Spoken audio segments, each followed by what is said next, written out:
Hi, my name is Crystal. I'm an addict.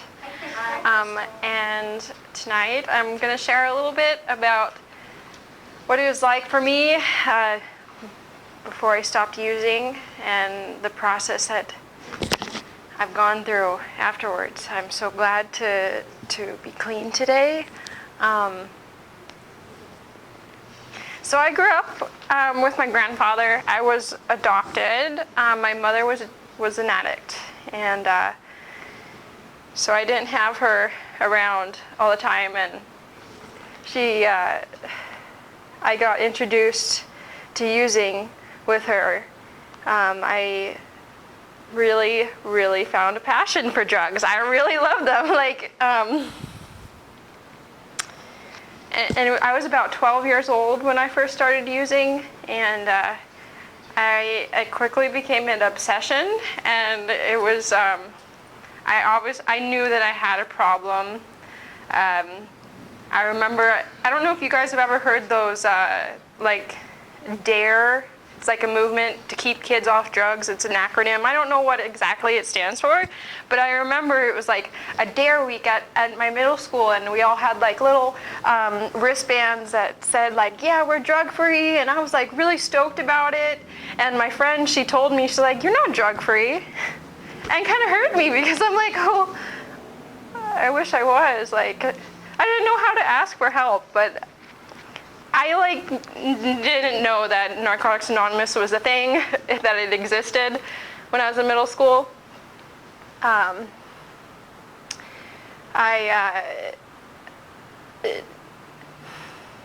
really got into, like, when I was in high school, after graduating high school, I had I decided to okay, so I'm gonna say I live kind of near the redwoods, and I had a boyfriend that I went to his house every day, and our relationship was centered around drugs. And because when I was first using, like I said, I was using with my mom, and so yeah, they say that this disease is a progressive disease.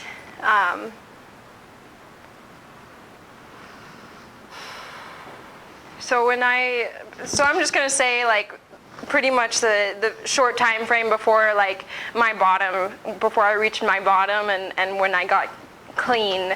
And so I decided to go and live outside and be homeless, and that was not a smart idea. I was very impulsive, and so I decided to live outside. And you know, it hurts me to think about how my grandfather, what he went through, just me disappearing and not. Yeah, so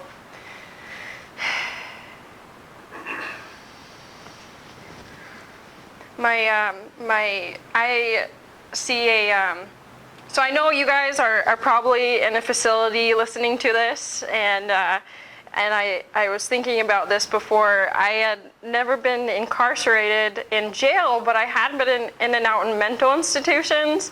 And when I got clean, I was in this relationship where I got in a domestic violence situation, and I reported what had happened to me, and I went to the hospital and got pictures taken of me, and it was a really hard experience to have gone through trauma. And the next day, that night, I got into a mental institution. I thought it was bizarre, okay, I reported this crime thing that happened to me, and I'm the one that's locked up. I had police officers come to my house and put me in handcuffs for my safety.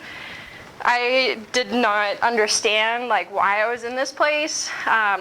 Usually I go in for 2 weeks, and then they transfer me out. And I remember the whole time I was in there, I was thinking about using. I knew I had a stash at home, and I thought about using all the time, like every day. And I remember realizing, reflecting on some of the things that I've been doing, being homeless and exposing myself to people that didn't have my best interest. And I realized that I did have some like aspirations and like dreams that I had before I just made this decision to like go get high and live outside.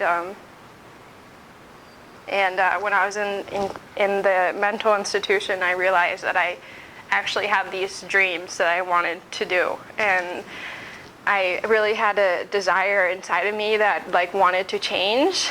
And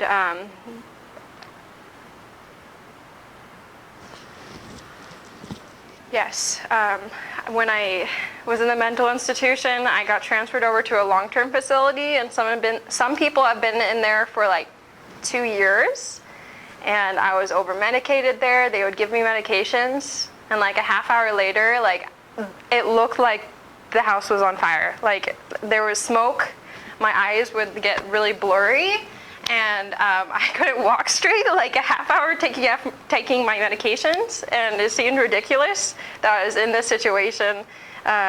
It was really frustrating because I felt like I was okay, that I didn't need to be locked up. Like why they say I get locked up for like my own safety, and but someone had told me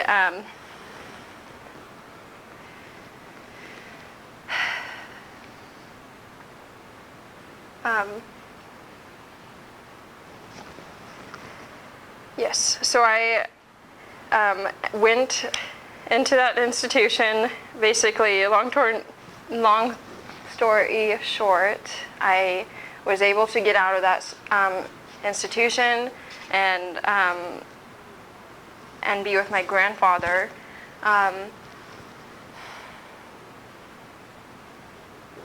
I went to a Narcotics Anonymous meeting, and you know what? I first heard about NA when I was in a different institution, and I actually heard my sponsor come in and chair a meeting in the institution, and I just remember she had talked about where her life had been, and that now she's in a higher education and working in a PhD program, and I thought, wow, that's really cool, and that made a lasting impression on me. And so and then another time when I went in there after getting out, I got to see that same woman again, and asked her to be my sponsor. And we've been working in this little book called the Step Working Guide, and it has a whole lot of questions in it, and I love it because it's really simple. Not quite simple, but it's really solid. Like, okay, here's step 1, answer these questions. Good, we're done. Let's go to the next one. It's like, I know it's really clear, and I've been learning a lot of different things, and I've been having to be very open-minded about doing the steps. But yes, so I heard her story. And I remember when I went into this institution, I wanted to be a nurse. That's what I wanted to do. And so after getting out of the institution, I was able to go to college and start taking classes. And I'm really grateful I remember when I got out, I was just like so happy to see a change of scenery.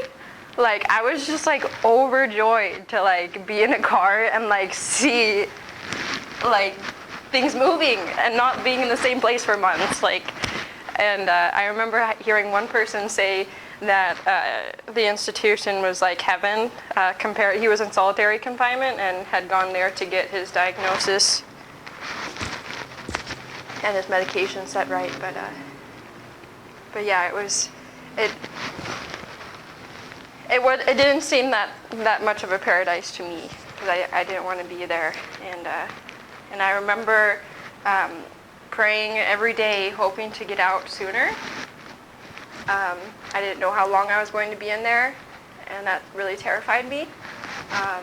And so that was really one of the big things that made me start changing, like my attitude. Like, okay, I can't really just pretend that I'm okay to the staff and say, look, I'm fine. I'm taking my medication. I'm doing everything you guys asked me to. Why can't I get out? It's like, I couldn't know. I didn't know, like when I was going out, and it was fun. Wasn't fun, but it had some interesting characters in a mental institution. But yeah, so I got out, and I was able to go to NA, and I feel like I'm clean today. A big part of that is through getting involved with service work. And it's really nice to have a place working in service where I'm like needed, and like have a place like that I'm accountable for, and that people rely on me to do something. And it's like, it feels really good to have that kind of purpose, and to feel like I belong and that I'm a part of, because a lot of my using is very lonely, and I was very isolated, and it was really tough and painful.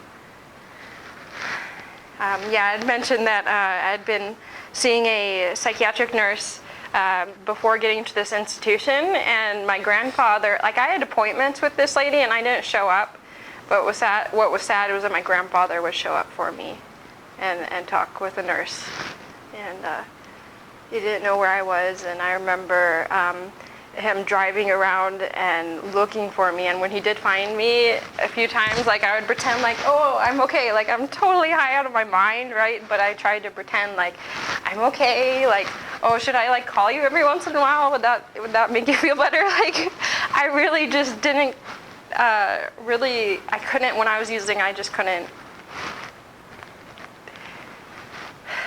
I just went against my values, and I really couldn't stop myself. And I remember this one point where I knew like it was really hard for me to stop using, and I prayed for my higher power to like make a physical like intervention, because I can't just do this like on my own. And so it happened. Even though it was a trauma that happened to me, I had been assaulted by someone, and it was really hard to process. But because of that, I was able to get help, and because I reported it, and I didn't get quite the help that I thought was perfect, but I was able to get that intervention that I needed for me to stop using. And I like to say that I never used after that institution. I went into another state where different drugs are legal, and so I relapsed, but then I came back, and I'm like, I started going to more NA meetings and get connected. So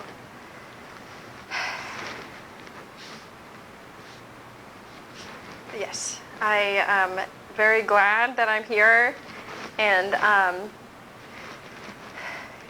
it's been a journey going through that experience, and I hope that you had gotten something out of my share. I've never been recorded for a meeting, so I'm so I'm a bit nervous, but yes. So basically, I remember. So I knew that I couldn't stop using, and one time I had sold. I had bought my drug of choice, and I thought, okay, I'm gonna sell it, and I'm going to support my habit this way. And then I lost it. Like, I spent all my money that week on that thing, and I didn't have any money for food. I was living outside. I didn't even have a flashlight. I just did not have common sense. It was like terrifying, like having to go back to my camp place and like with no flashlight. And I remember seeing like cougars and having coyotes follow me, going to places with people, and then getting threatened, getting accused of stealing things that I didn't steal, or at least didn't remember. And yeah, I'm very glad to have to be out of those situations where am in a safe environment. But you know, the only thing that I feel like I questioned, like, why do I, like, something that happened, you know, having that trauma, like, the only thing really good that came from it, I think, is that I would be able to share that experience with other people and understand other women who have gone through the same thing with domestic violence, and be able to turn that into something beautiful. You know, we have this neat little analogy about this. This is my last thing, with a lotus flower.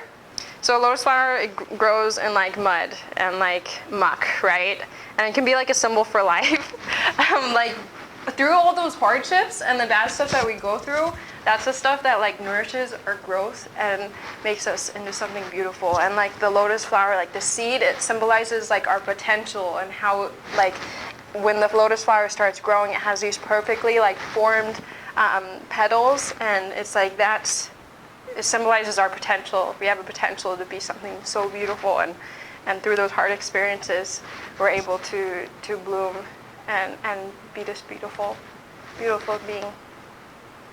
So thanks. My name's Crystal. I'm an addict.